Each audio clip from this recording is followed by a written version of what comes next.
First, I have Hugh, right? Hugh Mason. Hugh runs Asia's #1 business accelerator with a colleague called Ming, and I'm here dressed like Hugh because for those of you who know Ming, right, he comes in a suit and a bow tie.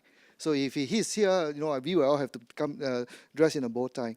So I guess why he says #1 is because I think there's probably only 2 accelerators probably, right? 2 good ones, right? One here, one over there, right? But I'll leave it up to him to tell you what they're. Interestingly, Hugh is a physicist, right? His degree is in physics, right? Working on radio propagation, whatever that means, right? And after that, he didn't go into radio, he went to TV, right? And became a producer with BBC Primetime on science, of course, right? He came down to Singapore, did a lot of stuff. He's a adjunct professor, and decided that he would like to start a company called JFDI. And we got an interesting why, he named it JFDI. It has nothing to do with a frog in the beginning, but anyway, right? So what I'm going to do is I'll get Hugh to sort of introduce what JFDI does. Hi everyone, thanks for having us. If I had been sitting here 4 years ago, I think I would have said that what we were trying to do with JFDI was to create a process, kind of like a car wash for entrepreneurs. You'd stick kind of entrepreneurs in at one end, kind of shampoo, rinse and repeat, and they'd squirt out the other end as sort of investment-ready startup companies. And that's kind of true, but it's only true in the sense that Lo Hei is at the center of Chinese New Year. Chinese New Year is not about Lo Hei. It's there and it wouldn't feel complete without it, but it's what goes on around the Lo Hei. It's the relationships around it. It's the community, the crowd, if you like, around the Lo Hei that's important. That's what makes Chinese New Year. And I think what we've discovered through running JFDI is that actually we are crowdsourcing talent and we're bringing together a whole series of communities, crowds that should meet but otherwise don't get to meet. And together they discover and create value. We're in the business of systematizing innovation and systematically producing startup companies. We put $25,000 into each group of entrepreneurs that join us. They go through a 100-day process. When they pop out at the other end, they have a demo day, and about 60% of them raise an average of about 600 to 700,000 Singapore dollars at the end. We could not do it without the crowd, which is why it's wonderful to be here today. Interestingly, for the future, we've in the past been relying on investors for Demo Day who are specialized professional investors. My own view, to preempt the discussion slightly, is that there will always still be a role for professional investors, but I'm fascinated by the idea that alongside folk like CHAK, who will write you a check, there will also be... Check. Yep, small check. It's like CHAK. It's just a short, small version of check. Yeah. So alongside the professional investors, there will be the crowd. And given that everything we do is about discovering where value lies because people out there in the crowd want it, we absolutely welcome the idea of having the crowd more involved in what we do. I've said enough. Great, thanks, Hugh. Next, we have Shobhit Shukla. Shobhit actually started his, or rather, at one point in time was giving away money as well, right, in Qualcomm Ventures. But I think he got he woke up one morning and saw the light and started to work for startups, right? So he has been involved with mainly the mobile startups, and his latest venture, he is actually with a company called AdNear, which is actually a Sequoia-backed organization. So maybe you can tell a little bit about what you do. So thanks so much for the introduction. I represent a slightly different side here, which is more on the side of the startups who are looking to raise some money or raise some money and doing something with it. So there was a time when I used to work on the buy side. We were investing in startups in India and Israel, two very, very fascinating and distinct markets. And I've been in mobile for 5-6 years now. And then I moved on to join a startup because I just, being on the other side, I just felt this has to be too much fun. I had to miss out on it. And I just moved and I joined a company called InMobi, which was a very, very small firm at that point in time, about 4 or 5 years back. And we expanded into Southeast Asia, Australia, China, Japan, Korea, and it kind of coincided with the time when smartphones were, 2007, 2008 is when iPhones came in, Android started getting traction. So our growth story kind of coincided with the growth of smartphones and generally mobile phones and mobile internet in the region. And the past 1 year I've been with AdNear, which is all about big data meets mobile advertising, where we actually get a lot of collect a lot of data from mobile devices, connect it with a lot of crowdsourced data which is already there in the internet space, be it Foursquare, Twitter, etc., and try to understand what this user is trying to do, or what his intent, the user who has this particular phone, what his intent is going to be like depending on which location areas he or she is spending time in. So it's a very interesting concept. We've been working on it for the past 1.5 years. We were invested by Sequoia, incidentally, which is the guy from Sequoia was the one who's supposed to be here, and he's not here, so I'm replacing him. You're a better guy. Yeah. But that's about me. Look forward to the discussion. Thanks. Great. So Shobhit is going to make sure that the other two guys are going to be straightened, right? Coming from the user side. So last person on the panel is actually Antonny Liem. Antonny runs a company called MCM, right, which is a management and investment group from Indonesia. They have been involved in incubation and acceleration for a long, long time, probably ahead in Indonesia. Right, he's part of a very huge group. He says, "I'll let him to decide whether to disclose the group because it's a very huge group." And he has been also a mentor in various organizations like Founders Institute and Endeavor over in Indonesia. Right, Anthony? All right. Thanks. Hi, everyone. You all had lunch, right? I mean, I've kept saying that this is a hard panel time. I'm glad that he didn't ask us to stand up and dance or do something to attract your attention. But yeah, I mean, I'm coming from the second largest incubator. Just kidding. So I run a group called MCM. It's a group. We started off as AdMen. We're still AdMen, advertising. We love advertising. We own two of the big local advertising agency in Indonesia. Around 2007, me and my partners look at digital advertising is going to be happening. Everybody's starting going mobile, going online. So we thought, okay, we need to do something in internet, right?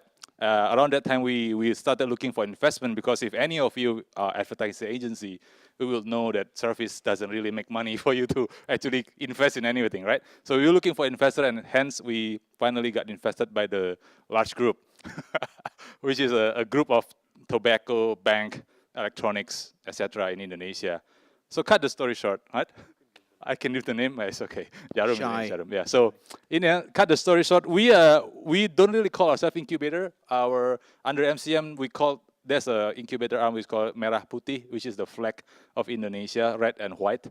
Merah Putih Inc. So we don't really call ourselves Merah Putih Incubator, because when we started 4 years ago, so not that long, 4 years ago, the concept of incubator is gonna be different from advanced market like Singapore or US or other places. If we just do for example, time incubator 3 months, 6 months, they're just gonna die. The market was not ready, the funding cycle was not ready. So in the end of the day, besides being an incubator, quote unquote, we do still incubate, but we are more like a subject investor. We work together with them. So my incubatees are still with us. They got co-invested, they raised second round A, round B, but they are still with us. So I think that's for short. Yeah. Thanks. Yep. Great, Anthony. Well, Forbes called accelerators the speed up to your startup, right? The question is that what it is, right? What I'm going to do is let me get Shobhit to actually explain, because he is the non-accelerator here, right? So what's the difference between an incubator and accelerator? Because when I do a search, right, there are probably 2,000 accelerators and 5,000 incubators around the world, right? So what is the difference in your perspective? And I'll get the other guys to really, chip in on that. So 4 or 5 years ago, when when I was at Qualcomm and we were looking at purely at mobile startups which were in the mobile ecosystem, which would strengthen Qualcomm's ecosystem itself by investing, we used to work with a lot of incubators, because in India and even in Israel at that time, we didn't really have accelerators as a concept which was that strong at that point. And incubators was basically someone who would just give you some space to sit, some Wi-Fi connection, and some pantry where you can get some free coffee, and that's about it. I mean, that's what incubators at that time meant, and they were so few in numbers that pretty much anyone and everyone who's looking to start a company would just go and sit in one of those and start doing something. And some of them were actually quite reckless, where they would go out and you know what I mean. They'll try and get as much equity as possible, almost 50% in certain cases, and it was just completely reckless at that point. But I think from the Valley now, even in Asia, it's come to a point where that whole thing has gone through a phase of 3 to 4 years of evolution, where now a lot of these incubators have turned out into or tweaked their model into accelerators, where you have mentors. Because for me, when we used to talk to startups, there were 3 or 4 key things that they wanted, and what they were looking for at that point. One is obviously money. The second thing was they were looking for mentors. The third thing was traction, if they could get traction through some of these incubators, some of these mentors. And probably in some cases, they were looking for a location. So if you're in US and if you want to be in media, you want to be in New York. If you want to be in entertainment, you want to be in LA. If it's hardcore cloud computing, you want to be in SF. So now I think the incubators realized over a period of time that these are the 3 or 4 key things that we need to focus on, rather than all the other bells and whistles. And now a lot of these accelerators that are coming up are in the US, like Kickstarter and Y Combinator, and then a few others in Asia, are now focusing on these 3 or 4 key elements. And now that whole thing about, I think entrepreneurs also have gotten a lot smarter in terms of negotiating how they want to give out equity and so on. So I think it's gone through that level of evolution. Having said that, I think there's still a lot of maturity that needs to come in terms of when you talk about crowdfunding, for example, and what the expectation of someone who's putting in money is. I mean, there was this news a few days back that Kickstarter, the people who put in money in Oculus, they were just completely outraged by the fact that Facebook acquired them. I don't know if there's anyone from Facebook, but so I think there's that mismatch of expectation that still needs to be managed. So Anthony, you mentioned that you started off as an incubator. So are you moving into the accelerator process, or? No, I mean, incubator, accelerator, it's been still a debate. Some people say accelerator first, then incubator. Some people say incubator first, then accelerator. I think for us, we are not moving into accelerator, but we are moving more into strategic investors. So we invest in, instead of like 12 months or 18 months, we do invest in long term. We have, we will double down the investments more and more, and we operate together with them.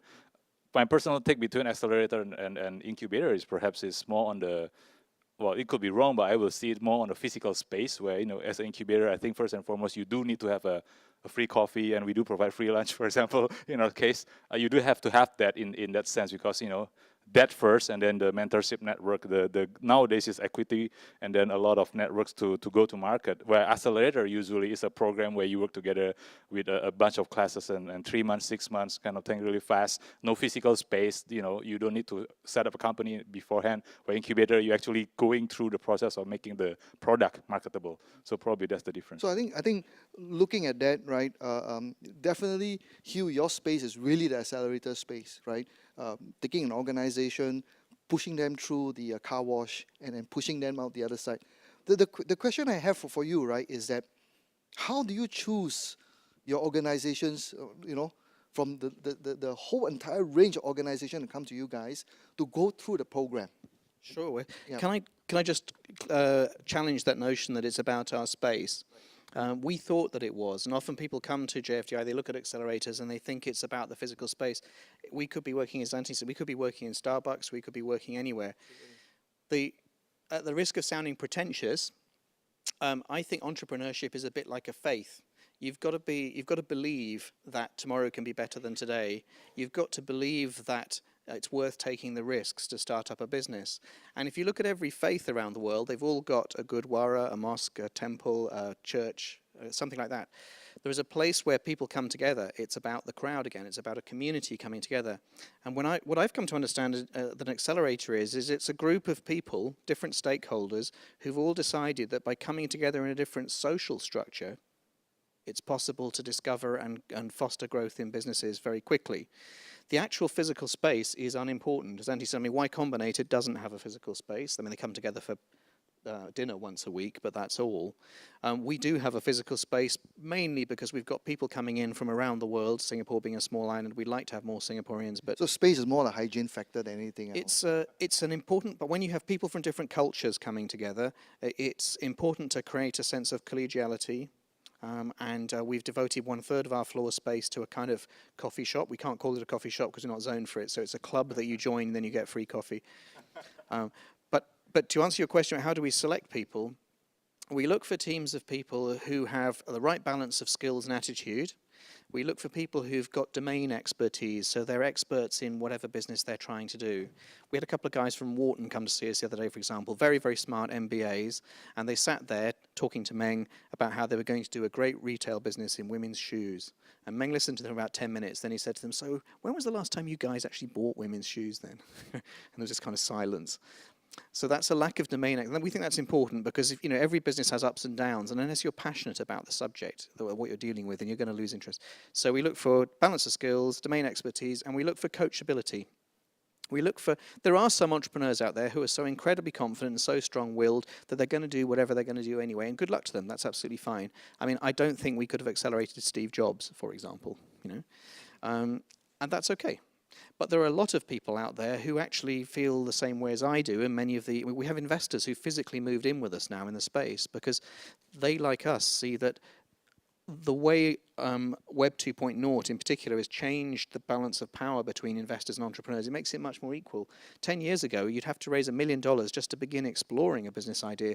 Now for $25,000, someone can put a small amount, someone with lots of money and no time can put a small amount of money in, and someone with lots of time and no money can put cash in. And the important thing is then to accelerate the discovery process and to find out very quickly, have we got something or not? And we say to people, it's about making or breaking your business. If we make it, whoopee-doo. If we break it, that's great too, because it means we all know each other now, we all trust each other, and we can go and do something else. Instead of driving a kind of zombie company, and I think some of them, the worst kinds of startups I see are the ones that are sort of not really going anywhere. Anyway, that's a very long answer. No, it's fine, it's fine. I mean, it's an interesting perspective that the space is the hygiene factor, but it's really more getting together.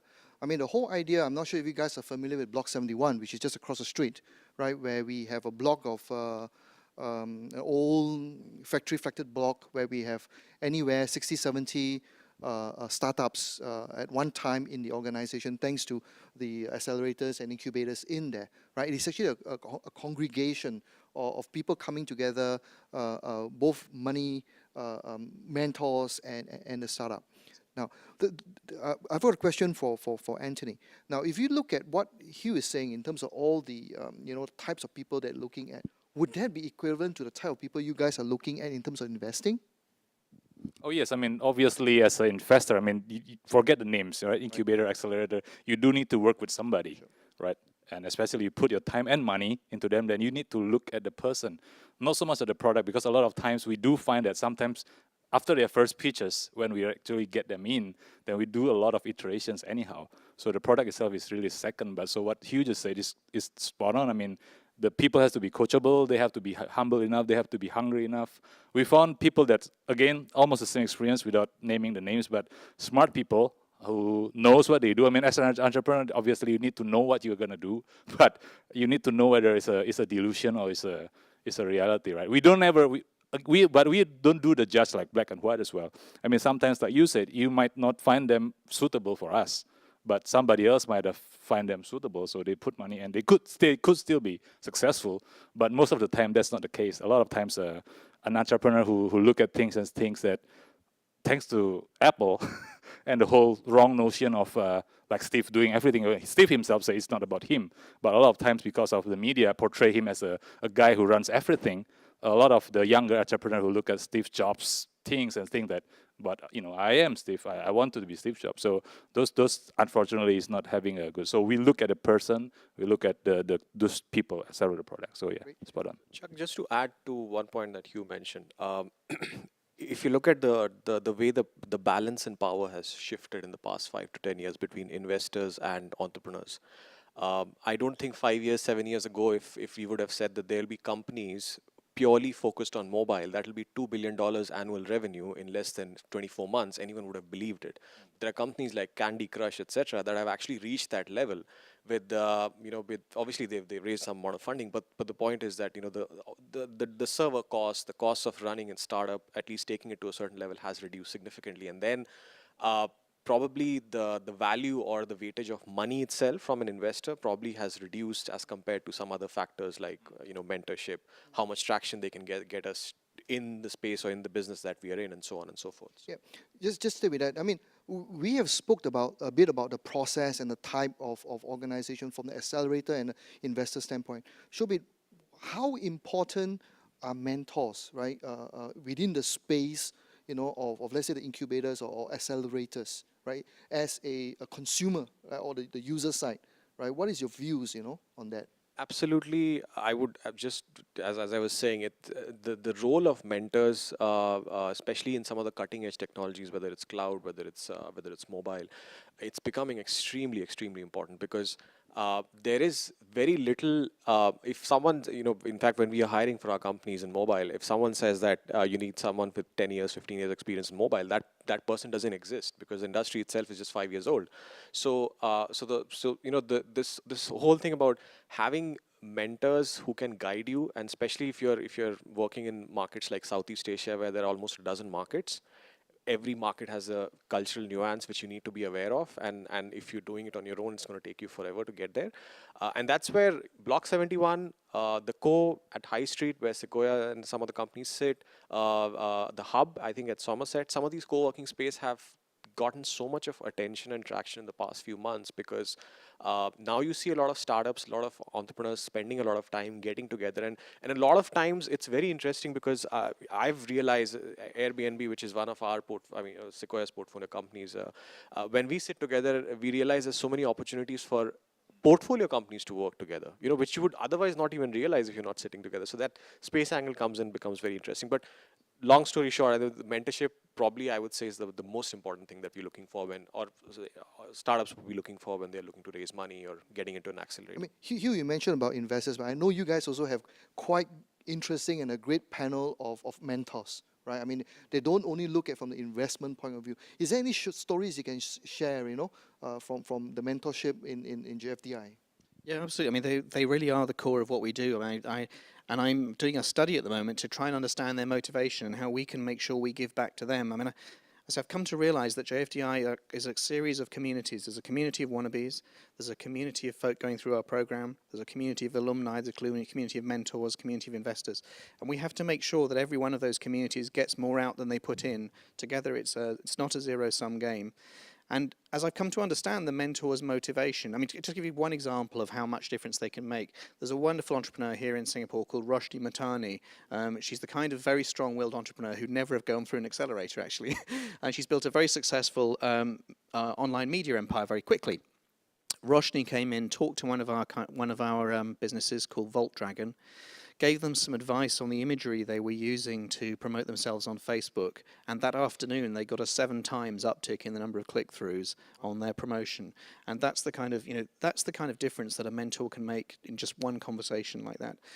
I think we've come to understand that there are different styles of mentors. There are some who are kind of giving coaching. So that's the sort of thing where you're helping someone pace themselves so they don't burn themselves out, things like that. Sometimes they're giving consulting. So it's like, I've got this problem, I need to know how to do this SEO or how to get my Facebook click-throughs up. That's a kind of consulting type of discussion. Sometimes it's a counseling thing, like, I'm not sure I want to be an entrepreneur, am I doing the right thing? And everyone gets that once in a while, so you need that.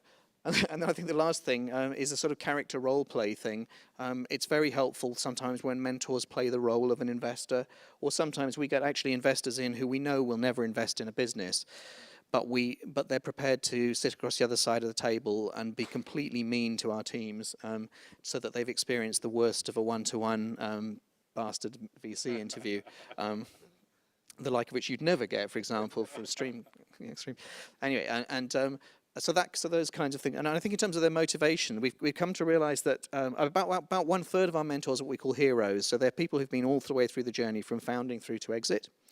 Some of them what we call role models. So they're folk that are on the way but haven't exited yet. And the majority of the investors, the majority of people who approach us as mentors are specialists. So they're HR experts, legal experts, they're former fund managers, people like that. We tend to keep consultant-type folk away from our teams until we keep people with MBAs away from our teams until the end of the program, because unless you've actually been an entrepreneur, you don't actually understand how to turn a blank sheet of paper into a business. With all due respect to the wonderful people who come in later in the program who've run, large departments in large companies, they actually don't know what a startup is like. So we need a mixture of people. Yeah. Anthony, your experience flying between Jakarta and Singapore, right, and being a mentor, do you think that mentorship, right, is transferable across countries? So, for example, if you are a mentor in Indonesia who understands the Indonesian environment, would it be the same for Malaysia, Singapore? Well, I think Hugh pointed it out that they have different kind of mentorship, right? If you're talking about more technical kind of things, I think nowadays internet and technology all grows up in almost the same pace. So you could talk about big data or cloud, mobile. You can do those kind of mentorship depending on the size. Coming from Indonesia, I think it's a quite an advantage in terms of marketing, and because the consumer size is much bigger over there, but technology investments is much more mature in Singapore. So there are a few things that we can do that, like it's transferable across countries, but coaching, for example, obviously can entrepreneur, like you said, who've been there, done that, build a company, sold a company, get funded, got busted and stuff like that, will be a good mentor. But some of the part, I think 80%, 70%, I would see it can be So like transferable. marketing and stuff like Yeah, exactly. different countries. I mean, some of those things, the core things, is the same anywhere in the world nowadays. It's 2014, world's getting smaller, and so those things, yes, is applicable. So only small 30% detail to be different, but most of them, yes, Okay. from my experience. So Yeah. to wake you guys up a little bit, right? How many of you guys are actually want to get into or want to go into an acceleration program? Any? Okay, cool. There's some. Anybody who is running accelerator? Yes, one of you. Anyone who is giving out money? All of them. All of you guys. And how about those who want to raise funds? Oh, that's cool, right? Okay, 6 of you, right? Everyone should raise their hand on that. Yeah, I want the money to buy TV too. All right, all right. So let me go back a little bit to why we are here in terms of crowd and crowdfunding, crowdsourcing, right?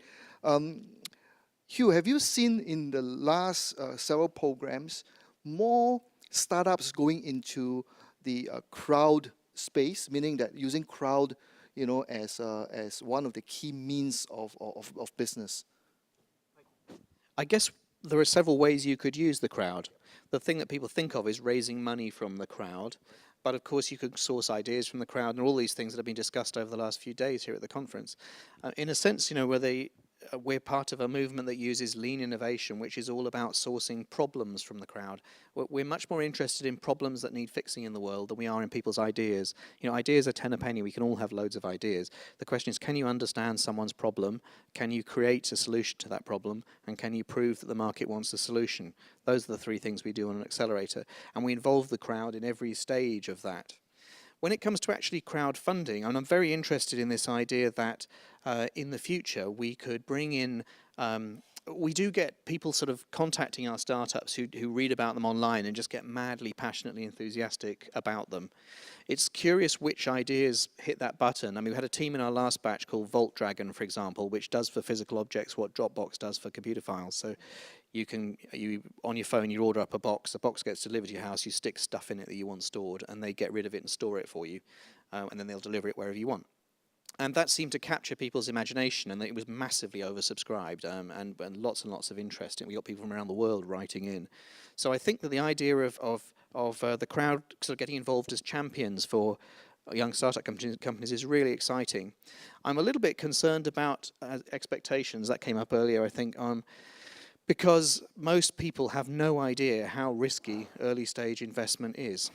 And most people look at what we do when we're judging teams coming in or putting our money into stuff, and they just say, well, it looks like random decisions. Who are you guys to know? You say you're investors, and they look at the companies we fund and the companies we don't fund, and I think sometimes they don't see the difference.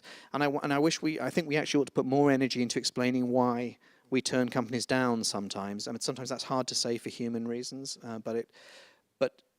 think there's a challenge about managing people's expectations there. But if we could get that right, I'm very excited by the idea. I think we're also seeing an interesting thing on Angel List. I don't know if anyone's seen this, the syndication feature on Angel List, where basically you have typically one lead angel, someone who knows what they're doing, who'll take the lead on a deal, and then other people will club around them. And I have heard it suggested that maybe in the future we'll see a completely different model of risk capital, where we won't have 10-year funds, you know, the way typically you put your money in, you wait for 10 years for a professional investment fund manager to run it. We'll have individual people who will say, hey guys, look at my track record, I'm a good investor. I'm putting cash into this thing. Who wants to join with me? If you join with me, I will earn the carry that a fund would have earned in the past. I will be a fund for this deal. And you'll be, so I think that's very exciting. I mean, many people, the Kaufman Foundation released a report showing how broken the venture capital model is around the world. And it's fascinating to think that some kind of crowd process might replace that. Just one final thought, because I have talked a lot here, but Brad Felt, who was one of the co-founders of Techstars, on which we're based, he came up with a very interesting point about accelerators, but I think it's more about the crowd. He said that what we're starting to do is to deploy risk capital much more efficiently. You know, in the old days, there's so much money that people, in any society, there's so much money that people are prepared to risk on new ideas. And in the past, the only way of matching that money up with new ideas was to have funds, and then you'd have sort of people come and pitch every month, and, you know, you'd do these sort of big complicated deals. That's all going to be atomized, and we're doing lots of little deals now, taking lots of little bets, using Dave McClure's language. And we invest only as and when we see evidence that it's a good idea to invest. And I think that's incredibly healthy. It allows us to all learn much quicker. You know, absolutely. I mean, it's an interesting concept that, you know, that rather than pulling in a few fund managers, right? So we have this, instead of trade hero, we have invest hero, right? Yeah, right, coming out. Yeah. Yeah. So I mean, Trade Hero is a software and an app on your iPhone and your phones that they trade in the market. And if you think that this guy is making a lot of money and you want to follow him, right? You pay, you know, the guy to follow and see what bets he made, right? And this is a local startup and they're doing fairly well, you know. Just to add to that, a couple of points on this whole thing. One is that one interesting data point is you mentioned AngelList. In India, which is probably nowhere compared to most of it, it's way behind. But in terms of number of startups being coming out, it's phenomenal in the past 3-4 years. But the ecosystem of investors is broken. There's a company similar to AngelList that's come up, and the amount that you need to invest in order to get a stake is not small. It's about $1,000, which in India is pretty big. But the number of people who signed up to invest is actually much higher than the number of startups that have enrolled, which is phenomenal. But so that's the first part. The second part, which is far more interesting to me, is that we're having this discussion about crowdsourcing a few months back, and someone who mentioned a very interesting point. He said, why do we always look at crowdsourcing in terms of money? Why don't we look at it in terms of investing some amount of time? And one good example of that is there's a company called CAPTCHA, which was acquired by Google. Now, CAPTCHA is a company when you are signing up for something on the internet. I don't know how many of you would have noticed. We have to put a small, you have to replicate and put a small image as letters just to, because the computer wants to make sure that you're not a bot, you're a real person. That was powered by CAPTCHA. Google acquired CAPTCHA because they wanted to digitize millions of books, old artifacts, which would have taken immense amount of human time. So they're actually using CAPTCHA to replicate, and they'll put portions of old artifact alphabets in CAPTCHA, and there are thousands of human beings somewhere on the internet logging in. They're actually, what they're doing without knowing it is they're translating it, right? So that's a great example of crowdsourcing. There's another company in Finland that was actually, they created a game where someone could actually help them understand if one of the viruses in the human system is actually malaria, and they were actually getting a lot of these real life samples. They're putting it in a game, and there were people on their mobile phones playing the game, and actually, you know, so obviously there are limitations around it, but it's a real concept of how you can use human time as crowdsourcing to solve real world problems. Shobhit, you're absolutely right. I mean, just to extend your story, the National Library of Singapore does exactly that. You know, they try to digitize the newspaper, and if you can remember, right, or you know, when you fold newspaper, right, sometimes the word you can't really see very well, right, because they could do 80% of the character recognition, but once you fold it as a smudge, and that's what goes into CAPTCHA. Right, so that if you have maybe 20 people say that this is the phrase, that will be the phrase, right? Down to you, Anthony. Do you see in your investment in Indonesia, more and more companies are going towards crowd as what you described, not funding, right, but really, you know, making use, right, of crowdsourcing, right? Startups like that. Do you see most of that coming out of Yeah, Malaysia? I mean, our group itself, I mean, if you look at our portfolio companies, our expertise is more on community. So we create platforms. We own the largest forum website in Indonesia, and I think for years people has been using some aspect of it for doing crowdsourcing. If you ask about me, the startups lately, I don't think the concept of crowdsourcing is nailed as it's in Singapore, for example, because of the trust factor and everything.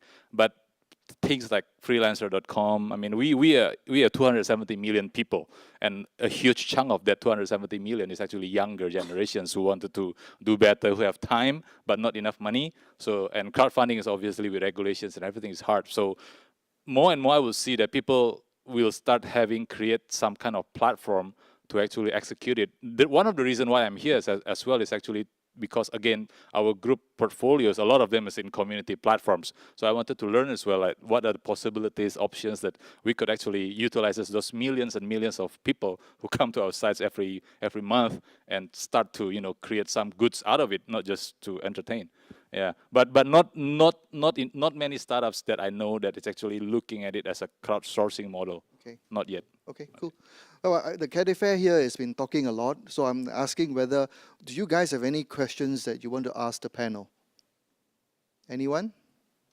I would love to actually get you guys to tweet and ask me on Twitter, but unfortunately, the internet here apparently is quite terrible, right? So anyone who wants to ask questions on the panel? I'm Azim from Malaysia. I'd like to ask your opinion from an incubator perspective. How are you helping reach large organizations which are very bureaucratic to help your startups get in there? Because if you are a consumer-facing startup, it's much easier compared you're trying to get into a large bank or the postal service, etc. That is actually a very good question, because I think more and more, we're just talking about it just now, more and more organizations want to start a incubator or an accelerator. But the question we have is that, is it better to start an incubator or actually to partner with incubators that already been doing very well? Maybe Hugh, you can take this question. Sure, yeah. My hunch is that in 5 to 10 years' time, it will be really obvious how we connect the agility and the energy of startups with the market access and the capitalization and the distribution of corporations. Right now, when we get countless chief execs coming through the door. I mean, it's bizarre. They come completely unprompted. They come and talk to us. And then it gets handed down to the next level down, and that's when it dies. Because if I'm the R&D guy in a big corporation, the last thing I want is some bloody, startup people who wear shorts and have body piercing. I don't want them coming up with ideas. That's my job, right? If I'm the marketing guy, I'm really only interested in seeing my existing brands kind of boosted by an extra 1% in the market. If I'm the, if I'm the CFO, this startup thing, well, I'm only interested if it's going to make 50 million next quarter, then it appears on my balance sheet. Otherwise, I don't care.